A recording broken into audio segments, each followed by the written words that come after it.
defense. That's what they were for. Right. That's the only reason that we agreed to have a federal government. Now they've taken all these other things and said that this is for the common defense. Well, then take those troops and put them on our borders. Huh? Then take those soldiers home and put them on our borders. If you're concerned with the common defense, let's protect our borders. I agree. I don't have any problem with that. I don't have any problem with that. But that's what the federal government. But you talking about what we should be spending money on. Right. And I'm saying that even you have stood there and said we're spending too much money on defense. I don't agree with that. Spending $1 trillion a year. I don't care what it is. How much is it going to cost if they come over here and start blowing up crap every day?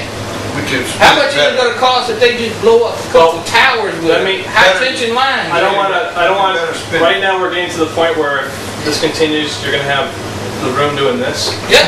I will say that I understand that you might disagree with me. I would say that I still believe that we pay too much on defense outside our borders and troops outside our borders, and I also think that it distorts our base of the people that depend on us. They become too dependent because they don't. Right now, the European social system is funded because they don't have to protect themselves. They can't protect.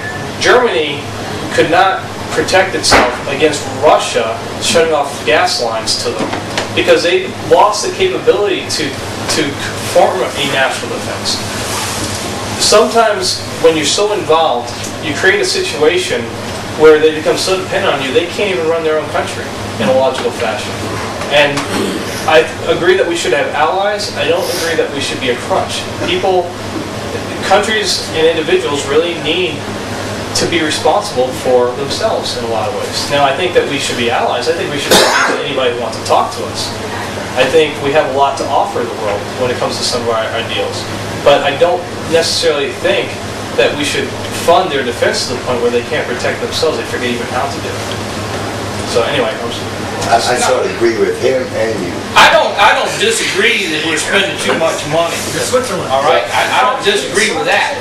But if we're going to spend any money, I have less opposition to spending money on the military or even going overseas to conduct war than I do to give somebody a welfare check that's lived 15 generations off of welfare.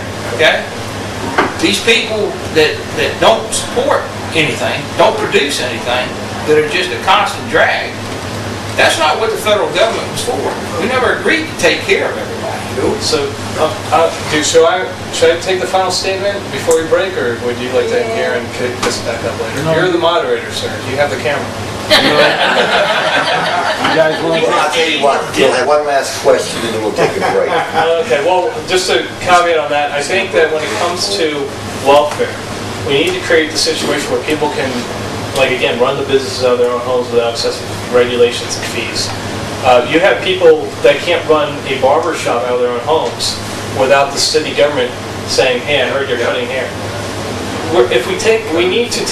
We need to remove that so people have the capacity to generate wealth out of their own property, so that we can then we can say, look, you have your trade and things like that.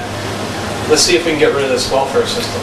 But we need to allow the people to be able to generate their wealth on their own, so we can do that. But that's a local issue, not a federal. Yes, but I think you can connect it by... It all goes back to whatever the federal government decides and mandates down to the states. And that's one of the reasons I brought up the 10th Amendment. Like, we want to drill offshore in the state of Virginia. We could be bigger than Louisiana. But the thing is, you got all these groups that are forcing the federal government to say, don't let Virginia do that, don't let Virginia do that. If Virginia becomes a sovereign state again, yeah, we're going to drill off. But anyway, he had the last question. You want to hit the break. Okay. James, I'm from the 4th District, and I think Bobby Scott needs to be run out of office, and I want to help you do that. I like that idea. Gee, wonder why. Just like